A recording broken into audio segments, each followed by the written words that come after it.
Call the regular council meeting of the city of Twinsburg to order. Shannon, would you call the roll? Mr. Scafidi? Here. Mr. Ceresi? Here. Ms. McFerrin? Here. Mrs. Stoffer? Here. Mr. Roden? Here. Mr. Fury? Mr. Steele? Here. Okay. Next, we have invocation and the Pledge of Allegiance led by Mr. Ceresi. Tonight, if you please rise. We ask for guidance and direction in all city matters before us tonight. We give thanks to be able to be together. Let us continue to strive to make our community a better place. Help us work together, and may we give our best always. Amen. Amen. I pledge allegiance to the flag of the United States of America and to the republic for which it stands, one nation, under God, indivisible, with liberty and justice for all.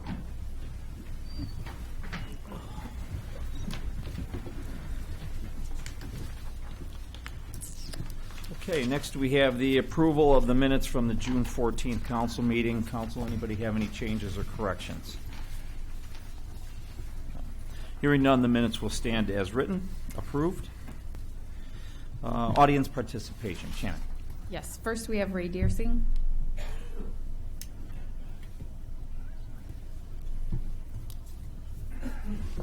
Good evening, Council. My name is Ray Deersing. I live at 3500 Cannon Road. Ordinances 56 and 57 for rezoning to R5 cluster homes. The voters said no at the last election, but you want to put it to a vote again because the voters don't understand. To me, that's an insult to the voters. Ordinance 65, the proposed rental dwelling housing license code recommended by the building commissioner titled the Twinsburg 1, 2, and 3 family rental dwelling housing license code is offensive on many counts, and not only to law-abiding landlords but also to their tenants. It is also being discriminatory and is unconstitutional. First, it implies that the landlords are not concerned about the safety and welfare of their tenants. Second, it implies that their tenants are incapable of looking out for their own safety and welfare. Thus, the chief building official would need to perform his duty in safeguarding the health and safety and welfare of the tenants. May 24th, Mr. Rodick made a presentation to you outlining his proposal for this rental dwelling code based on complaints he has received from tenants. Questions. How many complaints are we talking about? How many were made by the same person? Was a visit made to the premise to check it out? Were there any safety problems found? There are already laws and procedures for a tenant, landlord, or the city can use to address health, welfare, and safety issues of rental properties without penalizing the majority of decent, law-abiding landlords and tenants. Quotes from various sections of Ordinance 65. Section 136903, general scope. I'll pass that. Application. The code shall apply to 1, 2, and 3 family dwelling units, their interior and exterior. 05, conflict with other ordinances. Any city ordinance which establishes the higher standard for the protection of the health, safety of the occupants shall govern. 06, severability. Any section thereof found to be unconstitutional shall not affect or render invalid the rest any other sections. Definitions. Family. An individual or 2 or more persons related to each other living together as a single housekeeping group. Discrimination against unmarried or gay couples. This is against the law. And guest. All right. Section 10, housing license issuance. Section A, the chief building official may inspect the buildings and premises and require compliance in all respects with this code and all other ordinances prior to the issuance of the housing license. 13, inspections. The chief building official or designee is hereby authorized to make or cause to be made inspections to determine the condition of the rental unit to perform his duty in safeguarding the health and safety of the occupants. His duty? The inspections may be made whenever the building official has reasonable cause. What is reasonable?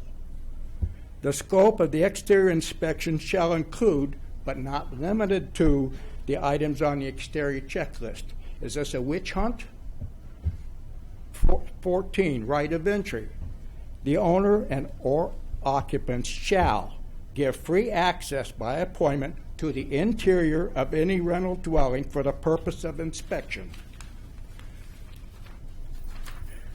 Regarding constitutionality, the ordinance violates the Fourth Amendment. Let me make a few quotes. The ACLU, in a letter to Hampton, Virginia, cautioned Hampton officials last week that the city's ordinance allowing rental properties to be inspected without a warrant is unconstitutional. The Fourth Amendment prohibits unreasonable searches. The Supreme Court in 1967, Camara v. Municipal Court of the City and County of San Francisco, that a search of private property without a consent is unreasonable and unauthorized without a valid warrant. The Institute for Justice, representing 9 landlords and 2 tenants in Red Lake, Minnesota, found: 1. Mandatory rental inspections violate the Fourth Amendment. A short intrusion can reveal very personal information about one's religion, personal beliefs, emotional or mental state, hobbies, sexual orientation, and or gender identity. Needless to say, people shouldn't lose their privacy rights just because they are renting. October 1st, 2015, the Southern District Court of Ohio today ruled that the City of Portsmouth's occupational licensing requirements imposed upon landlords and rental property inspections and licensing fees violates the Fourth Amendment of the United States Constitution. The 1851 Center for Constitutional Law's victory on behalf of Portsmouth rental property owners means that indiscriminate and warrantless government inspections of rental properties are unconstitutional nationwide, and that the unlawfully extracted rental inspection fees must be returned to the property owners who paid them.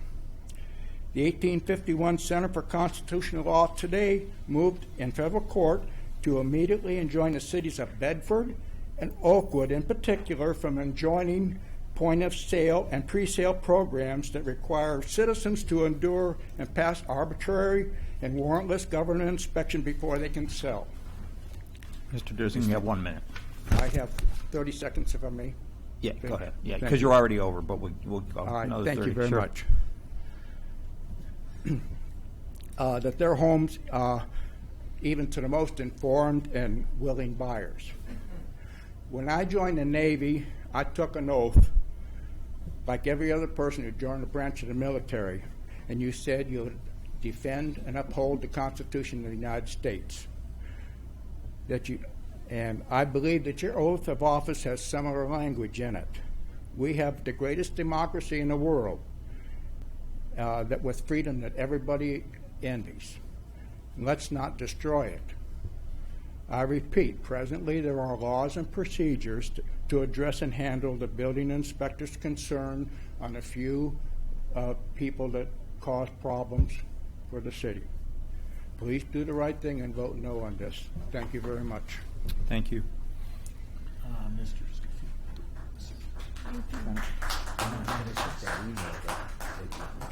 Yeah, when we finish this, I have a question. Yeah, we'll go through through all of them. You can comment on anyone that you want. No, he said that sent to us. What about? Did they get into the record? But I got it. No, if you want to reference it, you can. I mean, if you want to sit and read it, you can. But we typically don't do that. So if you want to reference it, that's fine. Okay. Okay, Shannon. Next. Next, we have Joseph Disman. Good evening, Mayor, Ms. Stauffer, Councilman Steele, Councilman Roden, my man, Mr. Scafidi, my real estate agent, Ms. McFerrin, my new seat, Mr. Ceresi, Shannon, Ms. Karen, good evening. And to my lawyer, Mr. Maestros. I'm a man of very few words. This is actually the first time I've actually stood here. I wanted to say that it was a privilege and it was an honor to attend the Relay for Life event that took place this past weekend at IBC Chamberlain. It meant a lot to me because when I was an undergrad at Hampton, and I noticed the gentleman said Hampton, Virginia. I went to Hampton University and I was a coordinator for Relay for Life.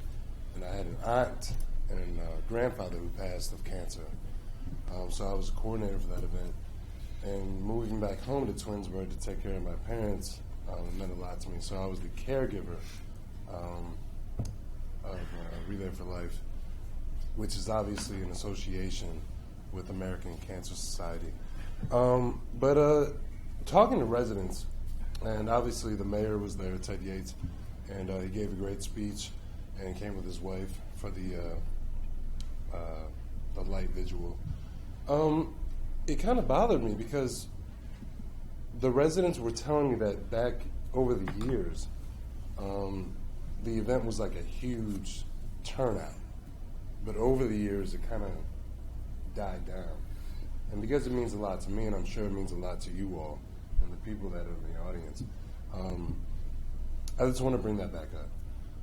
Or find out ways that we can make that more marketable to bring people back to Relay for Life in Twinsburg. But it was great to see the mayor, and I saw Seth, excuse me, and I want to make it big, and I think that it's a great event.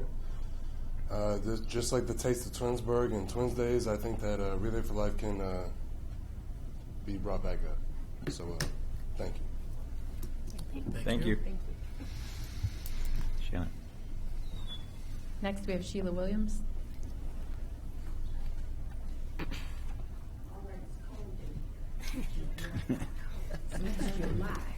Would you like my jacket? Oh, I'd be thank happy. you. I'm going to give you a free pass tonight, Brian. You were not here when they were voting on these roads, and everyone was present.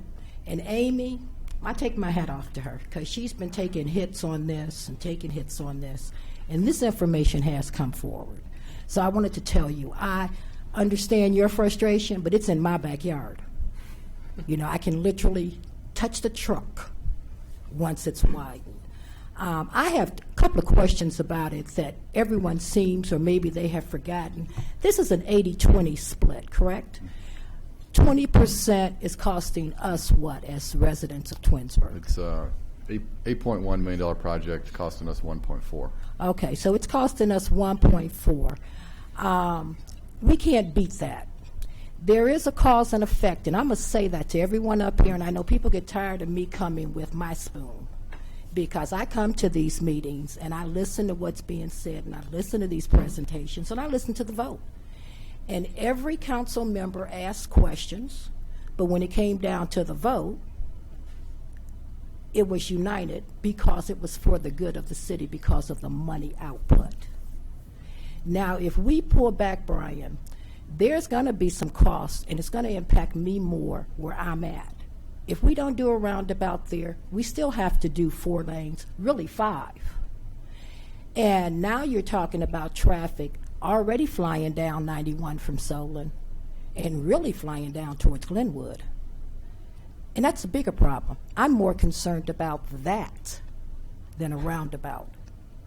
And as you move forward with this, I think the biggest concern that everyone has is how the seniors, all I can see is them flying down Cannon Road because they won't be able to figure out how to get out on 91, you know. And I see you doing like that.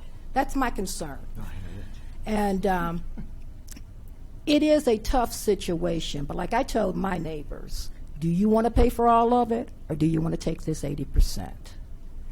And I'm going to leave that alone after that, because I think that's the question. Do we want to raise taxes, or do we want to continue to have the problems that are on 91?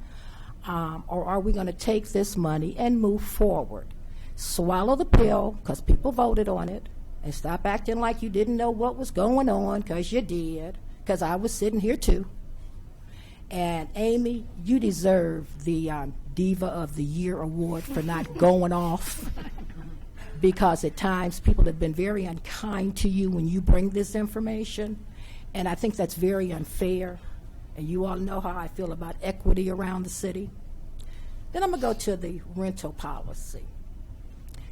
I want to thank you for having the balls to do it, because many communities are doing it. Everyone has a point of sale for the most part, but us. Point of sale protects the seller and the homeowner. I want to know who my neighbor is. I've said that over the years, from the guns running through my backyard to the street being blocked off where the school bus can't get through. I want to know who my neighbors are. I don't want to discriminate against you. If anybody faces discrimination, I know what that looks like.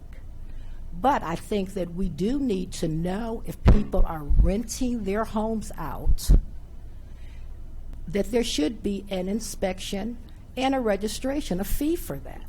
These apartment buildings pay a certain fee for their development, so there's no different. Many people are keeping their parents' homes in Twinsburg, and they're renting them out. No problem with that. I believe in capitalism. But I also believe that we want to know who is living in a house. If you rent to a Section 8, you jump through all kind of hoops. And McFerrin, can you confirm that? If you deal with Section 8, it is worse than a housing inspection. It's harder to get someone out of a single home than it is out of an apartment building. If the city knows who's involved 1 minute. and they are able to track some of that, that helps all the residents. And I just want to know, does this apply to condominium units? Because those are not apartments. So if the condominium association allows rental, is that part of the 1, 2, 3? Because I have to relay that information as an officer of my association so that everyone is aware of that. And Rodick, you're going to take a lot of heat. You might have to leave the city. You know, all of these things are very touchy and feely, but I think that we have to look beyond our own interest and look to what's best for the city. And I had someone explain to me Cleveland Heights is in and out and point of sale. And so I understand it better. I don't own any rental property, but I know a lot of people that do, and they do inspections every quarter. And it's written into the contract. And they go as far as some of them are now visiting the previous apartment you lived in, talk to the landlord. So all of these things kind of hurt people's feelings, and people are a little up in arms. And I'm up in arms, too, about 91. Every time I go in my backyard, I could just come see you, have a little conversation. I could come see you as president, have a little conversation. And I have the hole there. But I'm going to live with the 91 opening because I don't want to pay higher taxes. And I think that's the other side that has to be looked at in the cause and effect. Hang tough, Brian. Thank you. Thank you. Next, Shannon. Jeff Watson.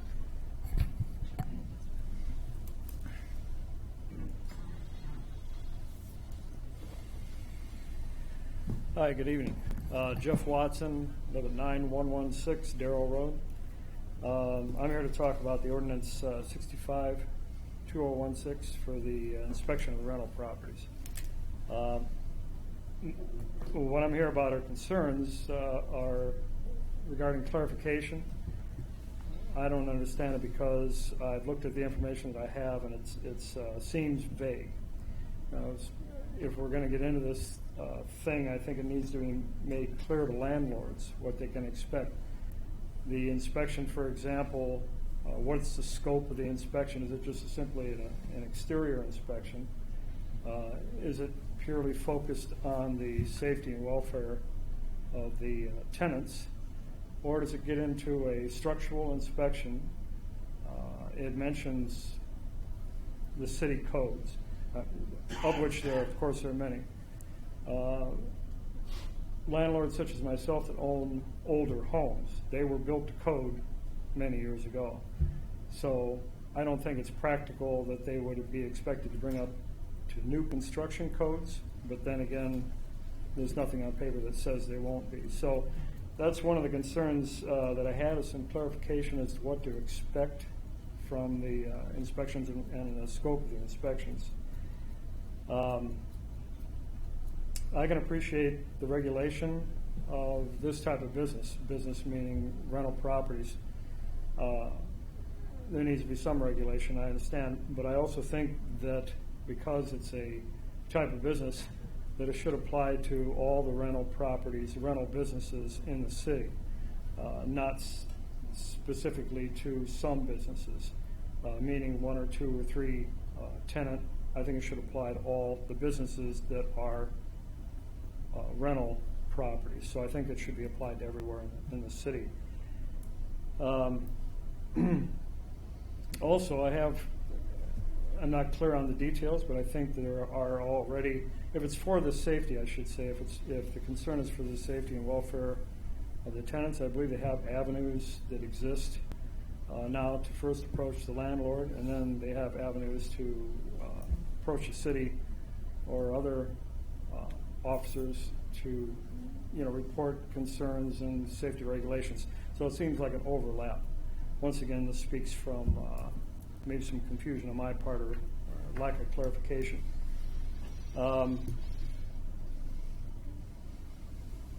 If another interpretation that I had would be identification of housing, let's say the single family, second family, two family rental properties that the city may not know exists.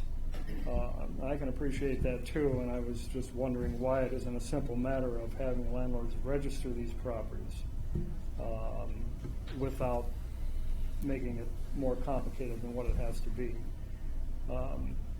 Those are my concerns. I think that before it goes to a vote for approval or denial, I think it's at least courteous enough to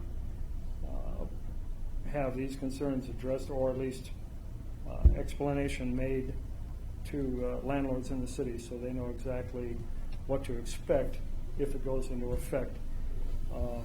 It's not practical, for example, to bring a 80-year-old home up to 2016 building code specifications. It would probably, you'd probably have to take the building down. I think this would be too much. But anyway, I'm not sure just the scope of the inspection requirements, and that was my only concern. I appreciate your attention tonight. Thank you very much.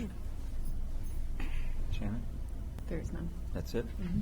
Okay. Anybody have any comments on the remarks tonight? I'd like to deal with the letter that was sent to us.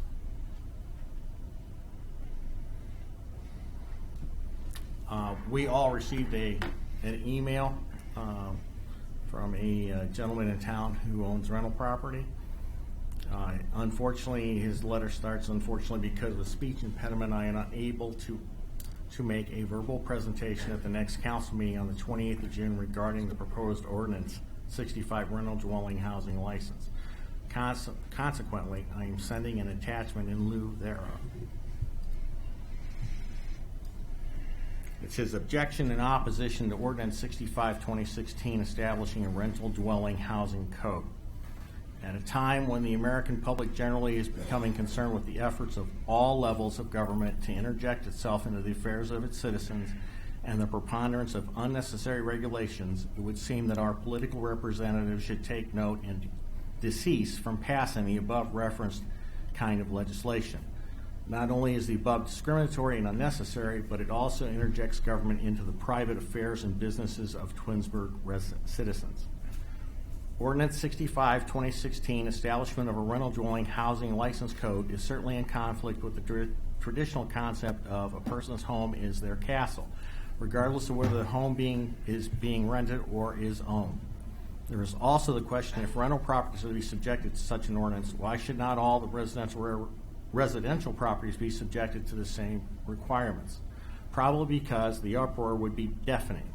In short, what is the justification for discriminating against rental properties?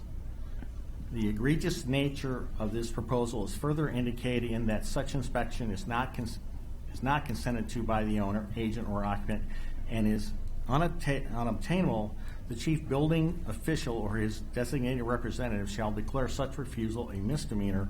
In short, it appears to criminalize a civil situation.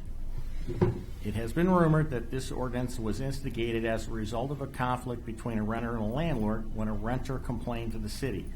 It should be noted that there is a plethora of laws currently on the books regarding relations between renters and landlords. It should be further noted that there currently exist numerous state and even federal laws that seek to protect individuals with regard to renter-landlord relations.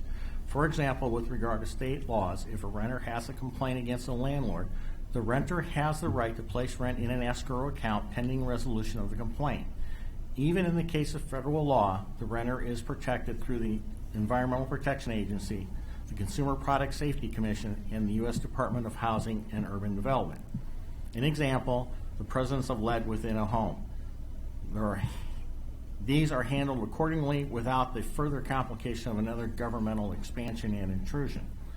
According to the last issue of the Twinsburg Bulletin, Mr. Rodick stated with regard to the two dwellings with more than 3 units have maintenance staff, and that's their property, and we trust them to take care of it. Is he implying that those with 3 units or less are not taking care? Why would the owner of a rental property that represents a substantial investment not want to care for the owner's investment? It should be questioned, why is this ordinance being proposed? Has there been a rash of situations wherein the city public welfare has been threatened? Would this just provide a means of an increased revenue for the city? Would additional city employees be required to enforce such a measure? Why is it necessary for the city to know which 1, 2, or 3 homes are used for rental? Certain aspects of this proposed legislation are patently unfair. Why would this ordinance apply to only 1 to 2 to 3 rental units and not all rental units in the community? This is obviously discriminatory. When similar legislation was proposed in 2008, Ordinance 38, and included all rental units, attorneys of the larger rental companies were in attendance and indicated their displeasure. Possibly this is the reason why multifamily rentals were not included in this proposed legislation. Some of the other unfair elements are time restriction for landlords but not for the chief building official. Who defines what is reasonable according to the chief building official? Several provisions are at the discretion of the chief building official. Time factors and necessary paperwork are unreasonable. It would appear that the proposed legislation would merely provide for more government expansion and intrusion via unnecessary regulations rather than adding anything to the health, safety, and welfare of the community. Too often laws are passed, albeit with good intent, without comprehending the full impact of the proposed legislation. To conclude, the potential heinous legislation regarding issuance of a housing license with accompanying inspections and the right of entry and issuance of a rental certificate are not only discriminatory and unnecessary, but also provide a means for further governmental intervention in the lives and business of its citizens, and thus can be considered authoritarian in nature. I would appreciate your outright rejection of this proposed ordinance. Respectfully, William E. Cornell, 2629 Maple Drive, Twinsburg, Ohio, 44087. So it's not only the people that have talked here tonight. Mr. Cornell is also in opposition. So, Okay. Thank you. Anybody else? I guess just a couple of comments. This proposed legislation, the intent is not to disrupt the rental property owners we have that are taking care of their property, doing what they need to do.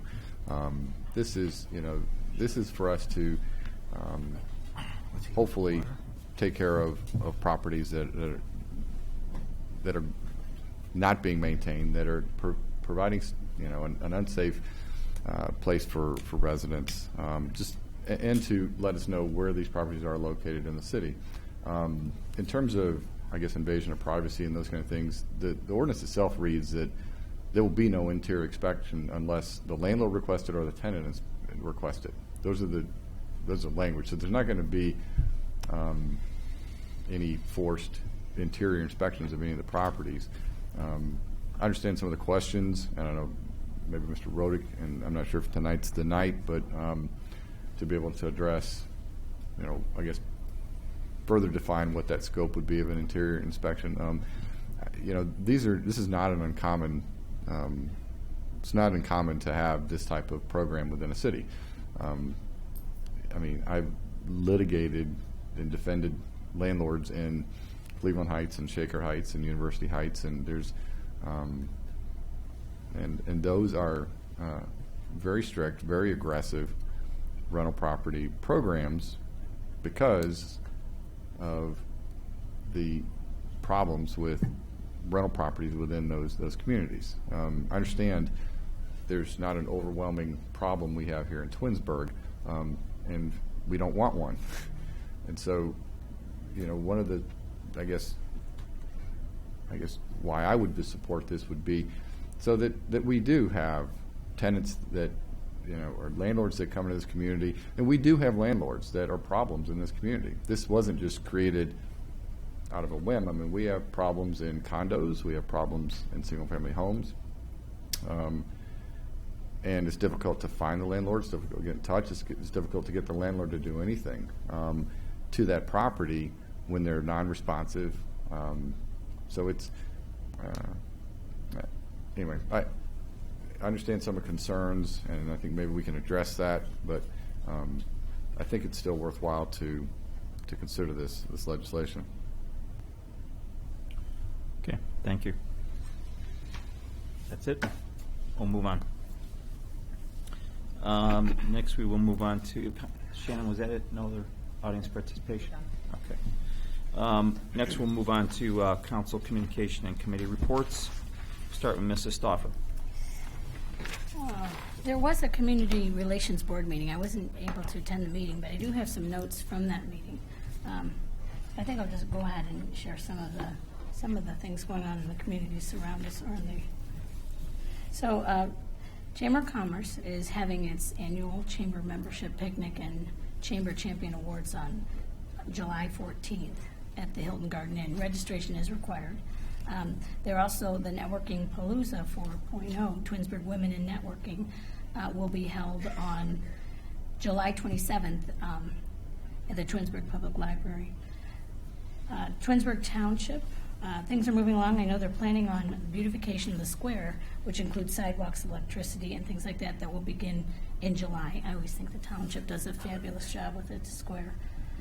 Their gardens are open, regular road maintenance. Village of Reminderville is starting a latchkey program, and it is going to be open to Reminderville residents.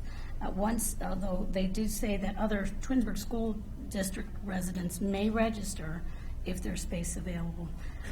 They're hoping to begin the program August 15th, so they relayed that information.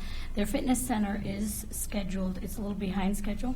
It's more likely to open August 1st. I don't see anything else. Twinsburg Public Library, this is sort of exciting. They received a gift of a bookmobile, so library on the go, from the foundation of the Twinsburg Public Library, which is something that we've started working on a few years ago, so I'm pretty excited for them to be able to see this through. So they're working on that. They're hoping the library they'll have the vehicle in the township in Reminderville 1 to 2 times a week, and it's also going to travel to nursing homes, schools, hospital, and to the university. Let's see what else they have here. I think that's about it. So that's all I have on that. The next meeting for the Twinsburg, for the Community Relations Board, is going to be on September 22nd at the City of Twinsburg at 5:30. And that's all I have.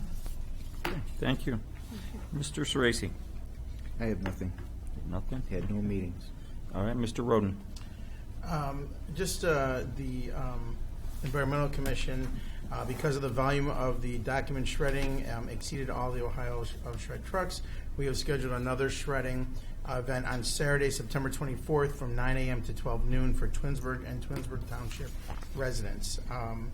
Also, in conjunction with free document shredding event, the Environmental Commission and Public Works will host a household hazardous waste on Saturday, September 24th. Time will be announced later, and due to large quantity of both these events. The location will be at Dodge Middle School parking lot, and more information will be provided. And I know that Mr. Campbell is actually looking into possibly having more than Twinsburg residents be involved as well. We're just looking into more details. And so that is more to come, but we will keep you posted as we keep going. And that is all on I the have. same day? They're going to, because you said the 24th Yes. for both of them? Yes. Really? Yeah, that date was already set up, so because of the amount of, we were able to turn away at the last event, we're going to provide a couple of trucks to provide shredding also on that same day. We just Okay. probably have to split them up because of the way the volume of cars got stacked up. Got it. Okay, that's it? Yes, thank you. Okay, Ms. McFerrin. I have no report. Okay, Mr. Steele.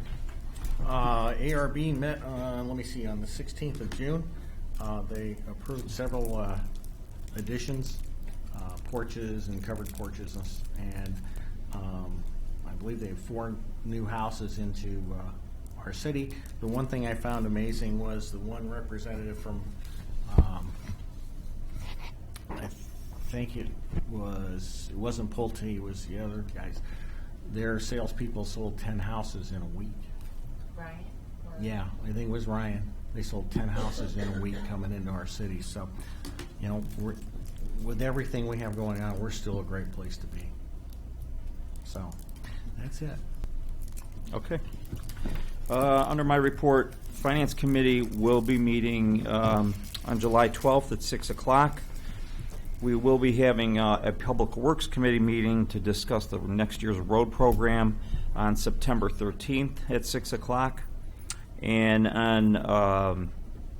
also on September 12th, we'll be having a public hearing regarding ordinances 57 and 56, which is the rezoning of the properties up on at 91 in Glenwood. So there will be a public hearing there. We have legislation on tonight's agenda that we will be passing on in order to have that public hearing, and we'll go. What date is that'll the come back. public hearing? I'm sorry? July. July 12th. Okay. Did I say June? You said Said September. Oh, no, I'm sorry, Public Works is in September. Yes. Way down the road. Yeah, no, this will be July 12th. July 12th. Okay. And that's it under my report right now. That's all I have. Thank you. Mayor. Yes, thank you. Last week I was able to attend a mayor's conference. This was Ohio Mayor's Conference in Dublin, Ohio. And it was a very interesting event. The programming was very good. We had a lot of good speakers on economic development, what other cities and municipalities are doing around the state, and hopefully some of the things that I picked up there we can implement here in Twinsburg. Last weekend we had the Taste of Twinsburg, which I hope the residents had a chance to attend that. It was a beautiful day. We had a great turnout. It seemed to be very consistent all day long. It's nice having those events in our square. Hopefully as we move forward with some of the redevelopment and revitalization of downtown, we can continue to have big resident type events like that. But just hats off to the committee that helped organize that. That's a year-long commitment to try to organize something like that. I know I had a lot of residents come up and say, we should do this every weekend. But it's hard to put together that kind of event to do every weekend. I'd love to have it, but it's difficult. Hopefully in the future, as we work toward a lot of changes in our downtown, we can host more events like that. Last week I also took a tour with Mr. Steele and Mr. Fury and a member of our golf advisory board, John Gudinski, and we went to Chagrin Highlands, which is a municipal-owned golf course in Pennsylvania. Cranberry Highlands. It's in Cranberry Township. So about 6 years ago, Cranberry Township purchased this course, renovated it, and built a clubhouse and a banquet facility. I just want to mention it because as we continue to explore options for our golf course, we really have lacked kind of third-party data that gives us what the possibilities are for revenue, for number of outings, what we should build, those kind of things. And Cranberry Township, actually, we met with every single person that touches that course, and they've opened up their books to us. So it really is some great information that we hope to compile to be able to share with the residents and the rest of council as to, you know, the operational expenses and the revenue that they're generating, which was surprising regarding the different components of their golf course. So thanks to Mr. Fury and Mr. Steele for setting that up, because it really was a lot of useful information that I hope to share at a further time. That same day, I rushed back to make sure I made the showing of Voices on the Hill, which is a documentary regarding the Twinsburg Heights area. And it was it was organized by Carla Carter, and she had a number of high school students that she recruited that volunteered time to document the history of Twinsburg Heights and how the original residents there migrated from the south and established homes there. And you know, it really was. I encourage you to see it. It's about an hour-long show, but for those that lived in Twinsburg, you know, I learned a lot watching that, and I learned a lot about our community. I learned a lot about Twinsburg Heights and about the township. So it was very well done, and the students did a fantastic job, and I'm sure it was a real learning experience for them. But I encourage the residents, and I want to thank council, because we did donate $500 to that project and that night, and it was a packed room at the Hilton for that showing. Also, this past weekend we had a Rock the Park concert, which I'm sure Derek's going to share a little bit more about. But the band was Shout. They do a great job, and I just want to thank them, because we also had Relay for Life going on that Mr. Disman mentioned, and they do the luminary ceremony for friends and family that have lost lives to cancer. And Shout actually stopped playing for a period of time to allow that part of the services at Relay for Life to go forward in a quiet setting. So just, you know, it's great the relationship we have with some of these bands and with the residents. I mean, we had about 1,000 residents there, and everyone respected what was going on, you know, 300 yards away. So, and thanks to the committee that organized Relay for Life. I agree with Joe. I think it's an event that could be bigger. In the past, it was every inch of space there, and it has kind of faded away, but I think we need to see what we can do to make that event bigger. I know Colette was there volunteering time and doing things. But this year there was 4 high school girls that decided they wanted to chair it, because no other people would chair Relay for Life. So we had 4 high school girls organize it and chair that event. So it says a lot about Twinsburg and a lot about our residents and a lot about the parents who, you know, encourage our high school kids to do that type of service work and commit the time. Let's see. I just want to mention, I know we've had a lot of issues with Route 91 and the project going on. We've talked a little bit about it tonight, and a lot of it is the road closures that are going on. The eastbound side of Glenwood has been closed. It was set to open up later this week. However, we just got notice today that it is going to be delayed till the 9th. So we'll try, that is out on our website, but we'll try to get that information out to the businesses and the residents to let them know it will be delayed. But again, thanks to everyone for their patience throughout this whole project. And lastly, we've got July 4th coming up. I hope everyone has a safe holiday. I encourage you at 2 p.m. There's going to be a reading of the Declaration of Independence on the square. It happens every year. The last several years I participated in it. Unfortunately, I'm out of town, but I encourage residents to come down and share in that event. And that is all I have. Okay. About department head reports. Yeah, moving. Derek, you want to start? While you're coughing?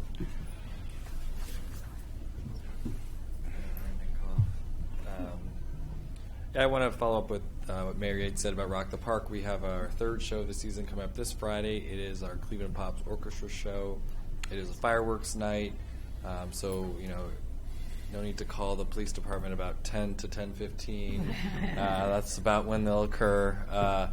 So, and you can see it great at the venue, but you don't have to also be at the venue to see it. So you can see it great from the high school or in front of Chamberlain. You can see fireworks from different spots throughout town. So if you can't come to the show, you can still see the fireworks show. We still have tickets. We still have some tickets. Yeah, I'm not expecting them to last. I doubt there'll be any available at the door, though, for the show. But tickets are...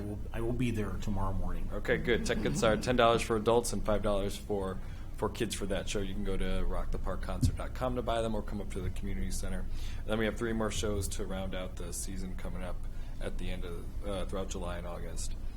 Don't know if you've been to the water park, but I hope you've seen the new chairs and the new umbrellas and the tables. I think it looks awesome. The way they're laid out now, and the new concrete pad that was poured, allowing people to eat kind of where they want to. We've gotten a lot of compliments just in my office, and just walking there, try to get there a couple times a week. It's been a very positive vibe, what's going on at the water park. People are liking the way the setup is this year, which is something new we haven't done before. So that's great, and I will say the staff there, if you go to other pools, I really commend Brandon and the training of the staff there. It is a well-run machine down there. If you go to other places, I sometimes cringe at what I see other lifeguards doing in other places, and I very, very rarely see them at our facility. And if they're not doing something, there's a lot of training that's always going on, both indoor and outdoor. So I hope the residents notice that, and hope council sees that as well.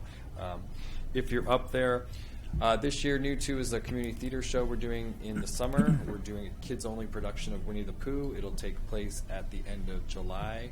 Auditions are this Thursday night. You have already had to have signed up. I think we have a few spots open, and I'll make sure you all get information about when the shows are in July and how you can see that production. But it's all Twinsburg kids, and it'll be a smaller production, maybe about 45-minute show of Winnie the Pooh. So we're looking forward to that, and our theater director for a major show is doing that with us as well. Day camp's going well. It's been, it's a crazy time for us with day camp and the pool being open. We have a few new benches that you'll see going out, our memorial bench program. If there are any residents interested in having a bench placed in the city somewhere, you can check out our website for that. We had a new one installed at Center Valley. There's one outside of the community center as well. So along with the tree program, there's the bench program. And if you haven't made out to Liberty Park, the asphalt trail that goes around the fields is complete as well. I've gotten numerous phone calls and emails about how awesome that trail is. It's, no more rocks or crushed limestone that got in the way. Strollers are good. It's just like the same surface at Laurel Trail. So I think it's going to be really appreciated, especially now that fields are going to be in major use here coming up. And with that in mind, though, we will start a new project in July of resurfacing that parking lot. So that information will get up on the websites to let them know when there will be some problems. But we have notified the baseball leagues of when that will occur. And I will let you know the soccer leagues came to a Parks and Rec Commission meeting, and they want to discuss some fields and field usage. So we're going to try to set a meeting with the Township, Reminderville School District, and us about how to see what we can do with the schools or with soccer and field availability to accommodate them a little bit better. That's all I have. Yes. You said something about a bench program and then a tree program? Yes, we do have a tree program, so you can get it. We plant trees twice a year, depending on how often they come in, and you can get a little plaque. And most of them, actually all of them, have been at Liberty Park. So if you walk around that path around, you'll see different trees with, not are all memorialized. Some are commemorating a special event or anniversary thing. But yeah, you can do a tree, which I think is about $300, and the bench is a little bit more pricey. It's up there a lot higher, but all the information's out there. Derek, I was up there today, and some of the trees look like they're struggling. I don't know what's going on. Yeah, it's a tough one. We've had to replace a couple. I think we bagged a few of them. I think I saw at least one or two with bags out there. But the city gardener is responsible for, making sure they're healthy and replace them if they need to be replaced. Yeah. The leaves are coming around. Yeah, in patches, just certain patches. I hope they're okay. Yeah. I wonder if that had anything to do with The cicadas or something, yeah. I just Yeah. I leave that up to Jeff. He makes a determination if we need to replace it or whatnot. Right, but right. no, we will replace them if there is an issue with the tree. Anything else? Thanks, Derek. Thank you. And I just want to mention, we did have for the first time Blitz, which I know you guys saw all the little bitty signs around, and I know Derek's kids did it, and my kids were a little too old, but I did it twice, and yeah, I wasn't planning on doing it, but I showed up to watch. I got there about 9 o'clock, and there was nobody there, and I was concerned that we would have no turnout, but they ended up being about 150 pre-registered and about 200 parents and kids that showed up for this 2-mile muddy obstacle type course through our woods, and it actually was a really cool event. What they had done is actually staged people to come at different times, so there wasn't a big bottleneck, but it was actually pretty challenging for a lot of the kids. I did it the first time with this 6-year-old girl who ran circles around me, but it was impressive that a lot of the parents, a lot of the kids just really loved it, and hopefully we get them back next year, because I think it's a cool addition to some of the other events that. Yeah, it's a perfect venue for them just because of all the wooded areas that we have for them to go through with the trails and the creeks and the different things. But anyway, so good event. Larry?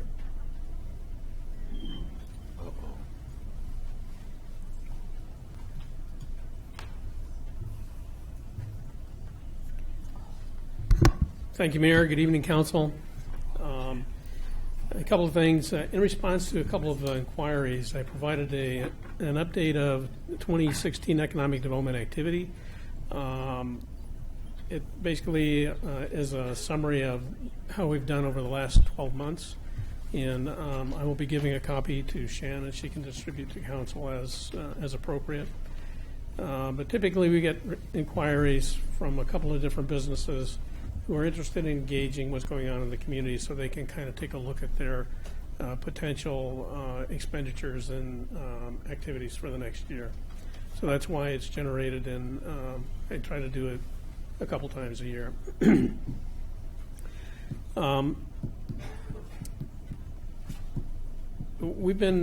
city's been fortunate to receive a couple of inquiries from area businesses who have employee groups who want to get involved in the community and provide some beautification services.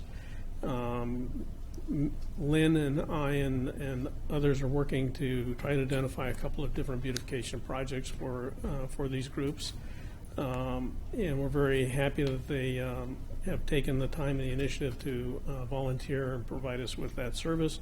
And they're looking primarily for summer activities. So if you have any ideas, or if you have any any issues that need to be addressed related to beautification or cleanup in your area, let me know, and we'll be happy to consider those for these groups.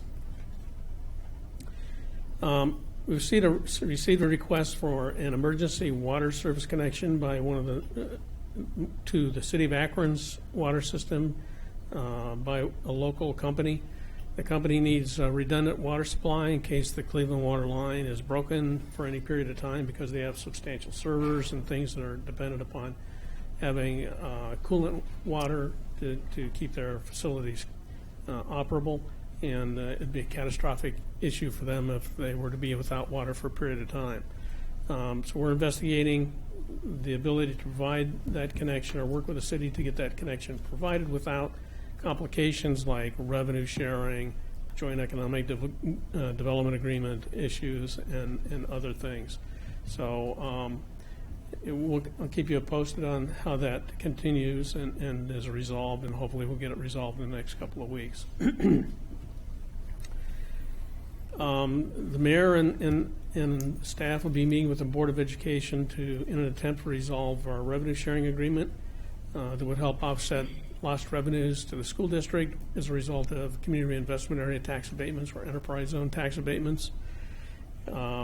We previously provided an annual payment to the school district equal to a certain amount of the increase in wages for those businesses.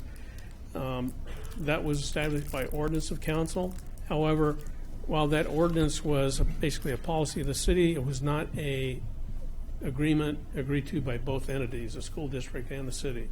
So we're currently working on a formal agreement that will provide a standard revenue sharing procedure and technique and methodology, and that would only apply to any proposed tax abatement agreement where a company has more than $1 million worth of payroll.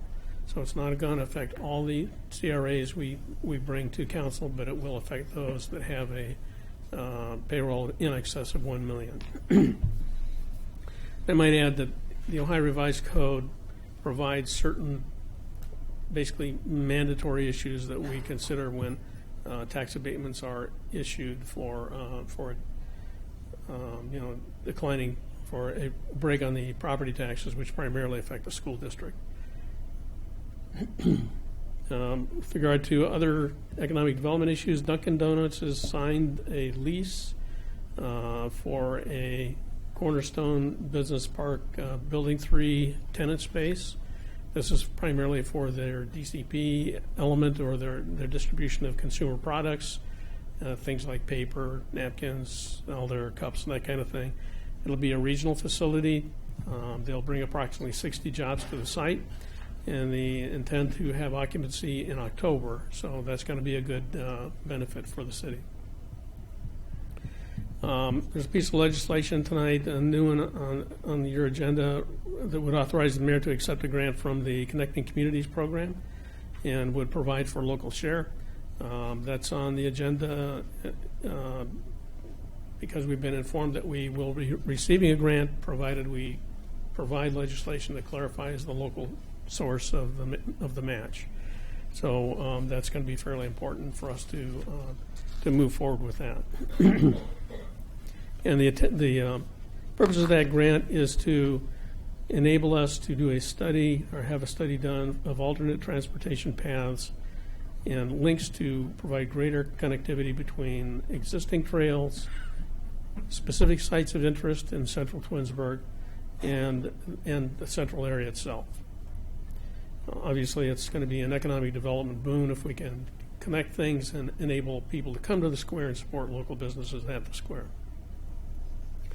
And finally, the Twinsburg Community Improvement Corporation sponsored a Twinsburg booth. We sponsored a gold dining tent, and a number of people stopped by the tent, and we had a number of things there on display, and had discussions with a number of members of the public who had inquiries or were interested in what the purpose of the CIC was. So I want to thank all those who stopped by, and also want to thank the CIC members who spent their Saturday communicating with residents and trying to get a better communication out there regarding the Community Improvement Corporation. So Matt, Solora, Maureen Stauffer, Mary Yates, Anne-Marie Hagenbu, and my wife. I'd like to thank them all for spending the time and spending that Saturday at the Taste of Twinsburg. That's it for me tonight. Thanks, Larry. Thank you. All right. Karen? Oh, I'm sorry. Colette, you want to come up? Go ahead.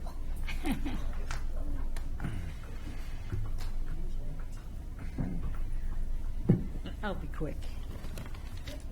From the HR department, our seasonal orientation, the video that I created, in lieu of having all the meetings, which it's kind of like herding cats to get all these camp leaders and lifeguards and rangers from the golf course, all these seasonal people together for various meetings. So we had created a video, and Mark helped me put it up on YouTube, and we sent everybody the link, and so they were all required to watch the video, either as a group or individually, and then to sign off that they watched it. So that has worked out really well this year, and we've gotten much greater participation in the orientation program. That orientation program is just HR based. It talks about a time and attendance and payroll and harassment issues, drug screen policies and things like that. So it's just in addition to the orientation that they receive within their various departments. Our employee appreciation luncheon and wellness fair was on June 22nd at the fitness center. We had maybe about 10 to 12 different healthcare related vendors there, and they just talked about their products and services, and our employees enjoyed their lunch and took part in getting their blood pressure taken and things like that. So that was very successful.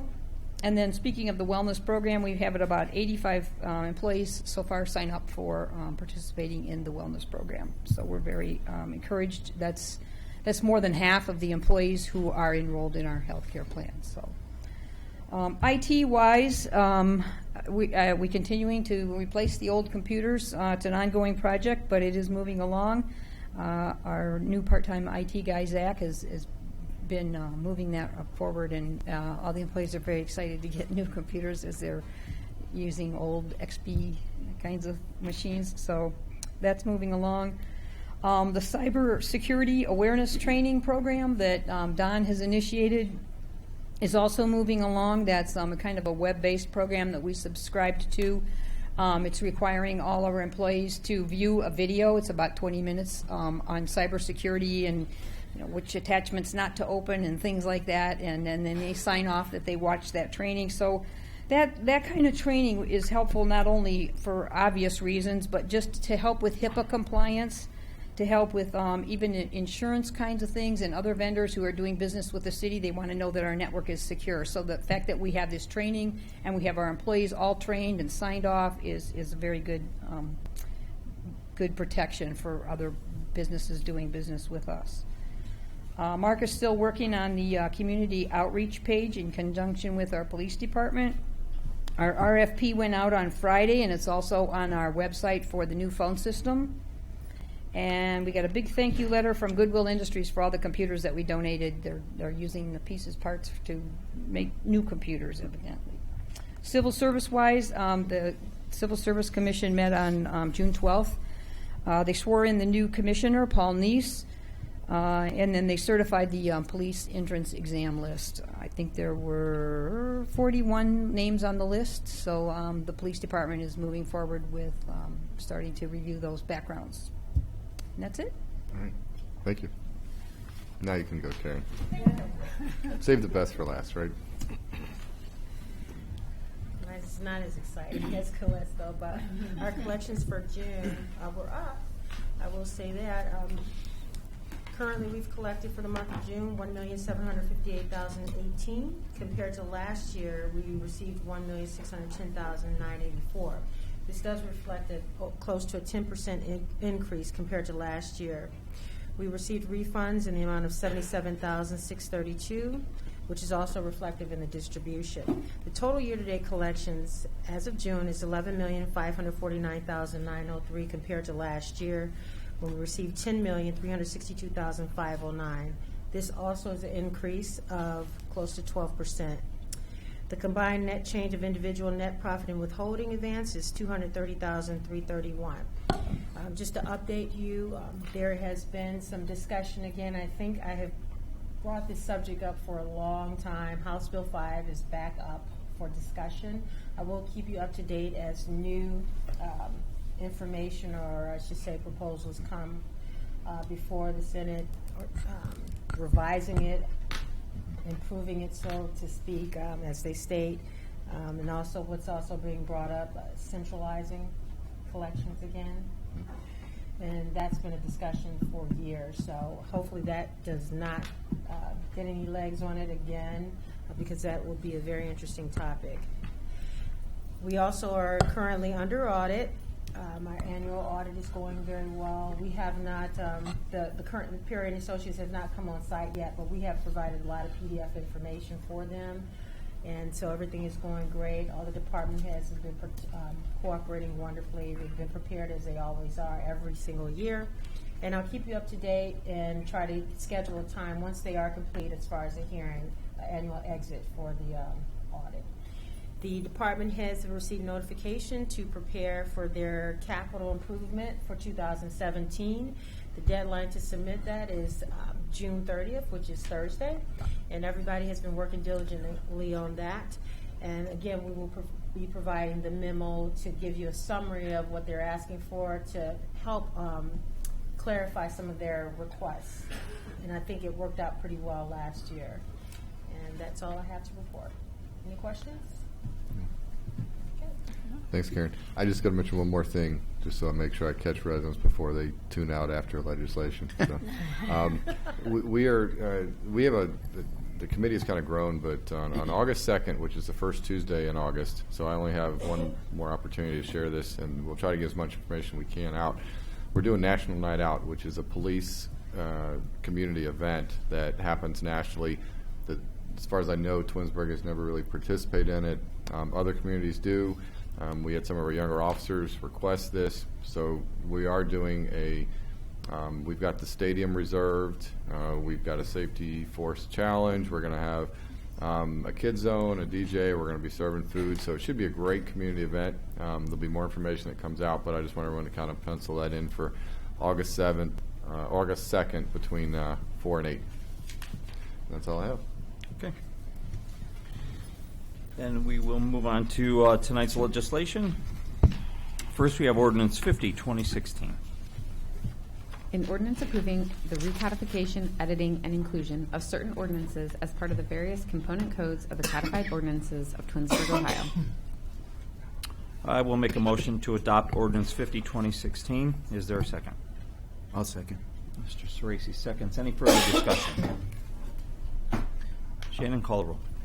Mr. Scafidi? Yes. Mr. Sorese? Yes. Mrs. Stoffer? Yes. Mr. Roden? Yes. Mr. Steele? Yes. Ms. McFerrin? Yes. Okay, Ordinance 50, 2016 passes 6-0. Next, we have Ordinance 51, 2016. An ordinance amending Section 1323.05 of the codified ordinances of the City of Twinsburg, increasing certain permit fees charged by the building department. Need someone to make a motion to adopt Ordinance 51, 2016? So moved. Mr. Sorese, is there a second? I'll second. Mr. Steele, any discussion?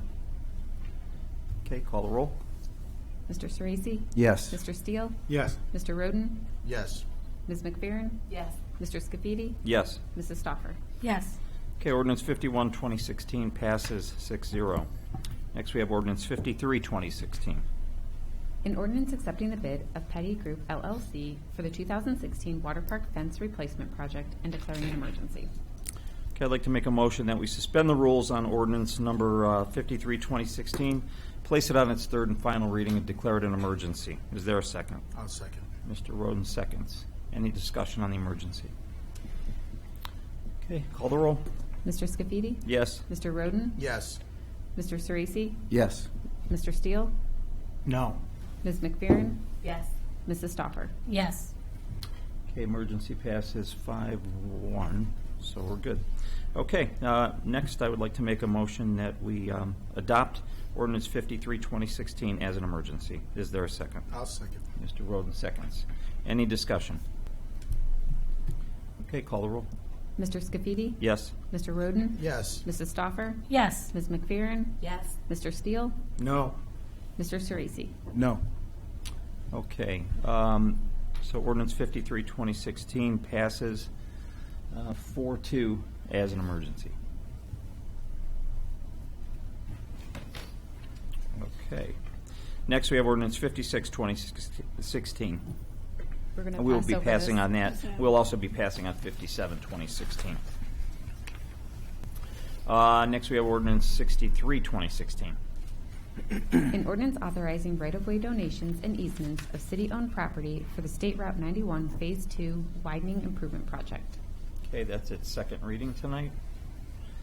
Next, we have Ordinance 65, 2016. An ordinance creating Chapter 1369 of the Codified Ordinances of the City of Twinsburg, establishing a rental dwelling housing license code. Okay, that's also on second reading. Next, we have Ordinance 66, 2016. An ordinance authorizing the mayor to enter into an agreement with E.L. Robinson Engineering for engineering services related to the Darrow Road Sidewalk Project. Okay, that's its second. We're going to vote on that tonight, right? Isn't that what we said? Yeah. Actually, To take I it off the forgot we vote. don't have an emergency on that, so this is only the second reading of that, Yeah. so you'll have to take. So we can just leave it and then you'll we'll have to vote on it dispose next of time. that at the next meeting. Okay. All right, that was its second reading then tonight. Next, we have Resolution 68, 2016. A resolution authorizing the city engineer to prepare and submit an application to participate in the Ohio Public Works Commission State Capital Improvement Program and to execute contracts as required for the Darrow Road sanitary replacement. Okay, I need a motion for adoption on 68, 2016. So moved. Mr. Sorese makes a motion. Is there a second? I'll second. Mr. Steele seconds. Any discussion? Okay, call the roll. Mr. Sorese? Yes. Mr. Steele? Yes. Mr. Scafidi? Yes. Ms. McFerrin? Yes. Mrs. Stoffer? Yes. Mr. Roden? Yes. Okay, Resolution 68, 2016 passes 6-0. We have Resolution 69, 2016. A resolution authorizing the city engineer to prepare and submit an application to participate in the Ohio Public Works Commission State Capital Improvement Program and to execute contracts as required for the Joanne and Lila Place reconstruction. Okay, I need a motion to adopt Resolution 69, 2016. So moved. Mr. Roden, is there a second? I'll second. Mr. Sorese seconds. Any discussion? Call the roll. Mr. Roden? Yes. Mr. Sorese? Yes. Mr. Scafidi? Yes. Mr. Steele? Yes. Ms. McFerrin? Yes. Mrs. Stoffer? Yes. Okay, Resolution 69, 2016 passes 6-0. Resolution 70, 2016. A resolution authorizing the city engineer to prepare and submit an application to participate in the Ohio Public Works Commission State Capital Improvement Program and to execute contracts as required for the State Route 91 widening from Glenwood to Solon. Okay, I need a motion to adopt Resolution 70, 2016. I'll make the motion. Mrs. Stoffer makes that motion. Is there a second? I'll second. I'll yield. Okay. Ms. McFerrin seconds. Any discussion? Call the roll. Mrs. Stoffer? Yes. Ms. McFerrin? Yes. Mr. Steele? No. Mr. Roden? No. Mr. Sorese? No. Mr. Scafidi? Yes. Okay, so that Resolution 70, 2016 fails. Right? 3-3. There's a tie.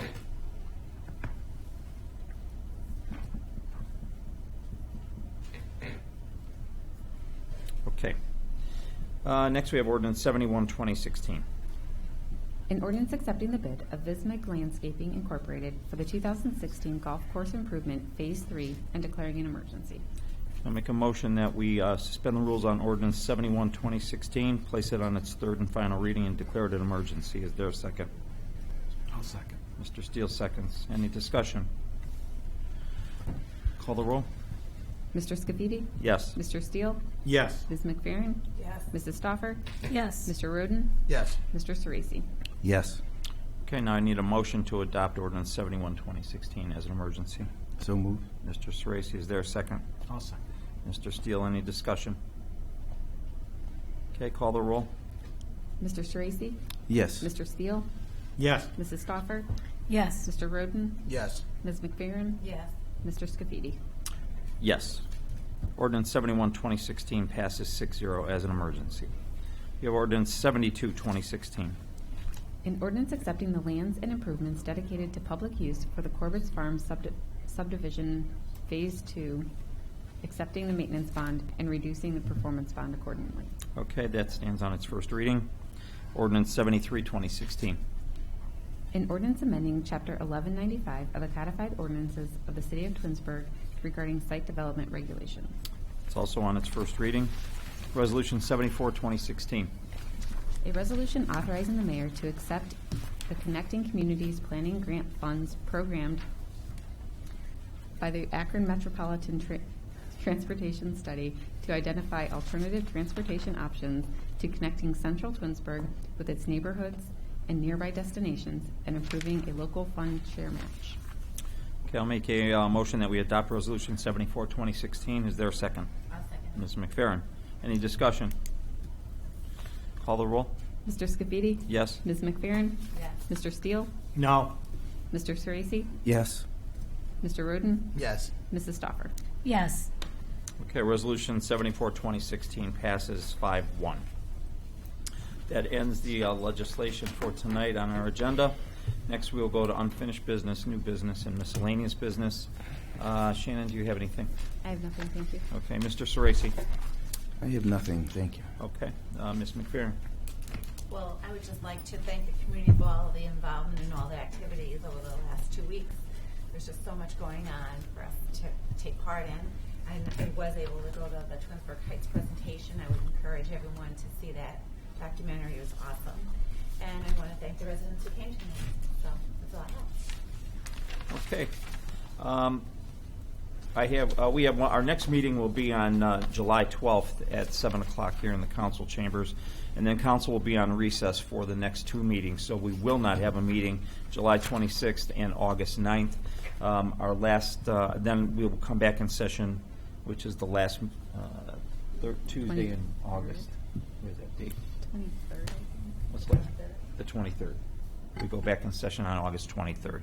So next meeting will be July 12th, and that'll be our last meeting till the end of August.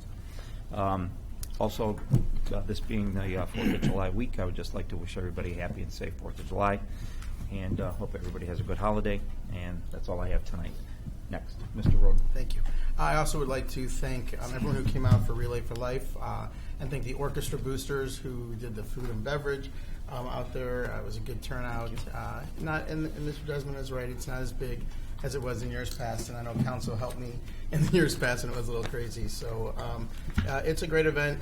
It's a meaningful event, and I do hope people get out there more. They even changed their dates this year, and hoping it would not, usually it's the first week of June, or weekend of June, and they moved it, and it still had some conflictions with other things. So hopefully the Felber girls and the Santa Cecilia, Gabby Santa Cecilia, and I don't know the fourth girl, but they really did a great job. I've been on that committee before, and it's a difficult task. So for the high school girls to do that, it was quite an accomplishment, and it was well done. So just want to thank them, and have a happy 4th of July. That's it for me. Thank you. Okay. Mr. Steele. I want to echo what the mayor said when we went over to Cranberry Township and played Cranberry Highlands. The course was just beautiful. It was immaculate. Their clubhouse was wonderful. The people over there were just absolutely great in providing us with the information necessary to know and see that you could build a clubhouse and have a golf course, and you can at least break even, if not make money on it. It was amazing to me that I didn't see a weed in the fairway or in the rough, and it, for us wanting to have the municipal golf course destination in Northeast Ohio, if we can do what they do and pay the amount of details necessary to do that, we will have a wonderful, great golf course and a great asset in our city. And the other thing is, everybody have a great, safe 4th of July. Thank you. Okay, Mrs. Stauffer. I have nothing. Okay, Mayor. I have nothing this evening. I just want to ask council in the next couple of weeks, I guess, to revisit Resolution 70, 2016. I hope you understand that you just voted down an application to apply for $470,000 worth of funding. So I guess I'd ask you in the next meeting, I'll ask you to at least reconsider that. I mean, because it'll be too late. So I guess at this time I'm asking you to reconsider that before we reconvene, because applying for, I guess I don't understand the reasons for not applying for an additional almost $500,000 in Ohio Public Works money.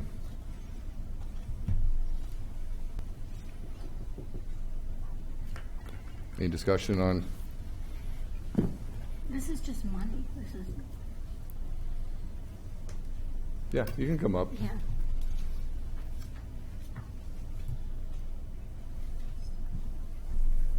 The applications are due July 7th. This is just, there is a certain portion of the project we've already are into on phase 2 for State Route 91. We're required to come up with our 20% match. We're looking for close to that 10% through Ohio Public Works as a grant, which means basically we don't have any obligation to repay. It's not a loan. Doesn't guarantee we'll get it by putting the application in. If the project moves forward, if we don't at least try for the grant, basically just in my budget line item, that 470 goes out of someplace else in the budget. Like I said, it could still happen even if we applied, but if we don't even apply for it, we just have to make up that 20% with all funds out of general and capital improvement funds. So that's why I would like to attempt to get those funds as we move forward with the project. We're paying it regardless. That's if the project moves forward, which is the intent that I've been so far working towards. The process, unless we're going to give back the whole project. Will move forward, right? Right. All I'm saying is if you don't apply for this, it will come out of a different line item in the budget. And you've just given up, as the mayor said, the opportunity to find free, basically no obligation money of $470,000. So a widening will move forward, you understand that? Something's gonna happen, that we're gonna have to pay. One Either way, or it's the com- other, but if we don't take advantage of this grant money, we will pay for it out of our city money. I mean, we're still going to widen the road one way or another. So it's $400,000. We're gonna have to pay for it out of our own money. You're speaking as if you assume we don't understand you. Well, it doesn't We make understand any you. sense. It's $400,000 of free money we're just That's- saying no to. That's your opinion. I've opposed this project from day one, and my stance hasn't changed. I think, personally, I felt along the way we've been misled, and it's time that we address it as we said we were going to, and we haven't done that. And the time has passed. We've asked, I've been asking to reconsider, to take a look at this thing, and it was put off, and now we're told, it's almost too late and all this kind of stuff. I've opposed the project, and I still do. I haven't changed my mind, despite what was said earlier about all of you supporting it in the past. I never did. This is not my project, and I'm not going to support it. Well, do you understand the road's gonna get widened, whether we do the roundabout or we do the 5-lane? Correct. Correct. It's $400,000 either way. So we are going to not get 400, and our residents are gonna pay But this there's $400,000. You understand that? I understand what you're saying, but you're making the assumption that we're going to get the $400,000. There's always the possibility that they will say no to us. Maybe That's not. true. Well, Right. you know, but if you But don't that's a ask- reality. If you don't apply, That if you you don't know, apply, we will Yeah. never know. I understand. It's going forward with yeah, that. it's like in golf, I Brian. If you understand. if It's you not putt that short, we it's not don't going go in. with that So plan, Seth. We just need the money. Are you guys, are we Otherwise, the opposed to the residents pay for widening it. also? I mean, do we not want to widen it either? No. But I'm you not want the opposed residents to pay out of their pocket, out for it instead I of am not grant money. opposed to widening the road. I am opposed to putting a roundabout in at Eaton's and 91. Okay. And I won't vote for this if we are still continuing with moving forward with a roundabout at Eaton's and 91. Sorry. Well, that's gonna have to be a separate discussion, because this grant We is don't have due on time the to do, 7th. we don't have time to do a separate discussion either. It's been, I asked the first council meeting I was here that we start to unwind that project, and it never happened. Okay? So I asked. now you're gonna charge residents $400,000 for that. I asked to start unwinding it back in the start of the year. And now we finally get, as usual, we get an ordinance or resolution given to us with 10 days left before we have to do the application time.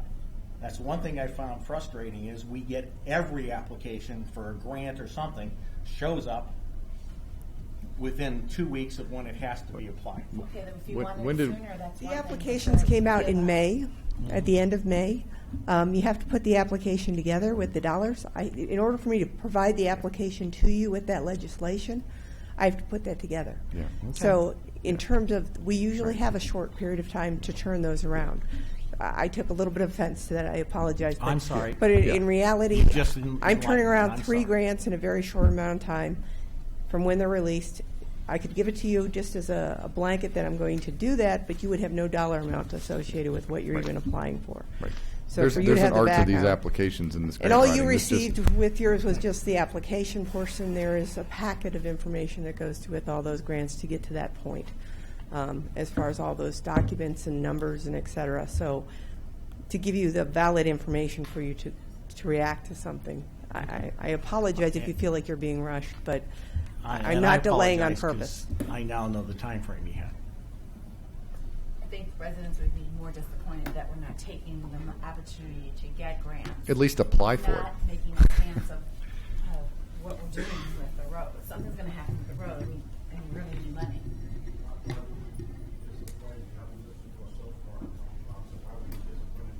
That we gave up $400,000? No, that you haven't listened to us at this point in time. Why would you listen? Why should we get what you're saying now? You haven't listened to us. You don't want that, Rob. Okay. This- All right, this sorry, is out of sir. line. No, Sorry, this is out of sir. order This was here. just Okay. there were 7 of us Don't- voting.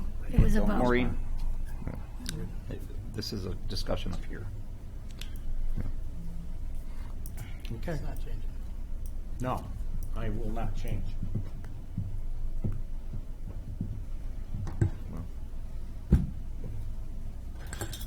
What's next? Get excused Bill Fury. Yeah. I'll make a motion that Wait. I run the meeting. I didn't call for that. Hold on. Hold on. Okay, let's everybody settle down a minute here. Okay. Mayor, you have anything else to say? Nothing else. Okay.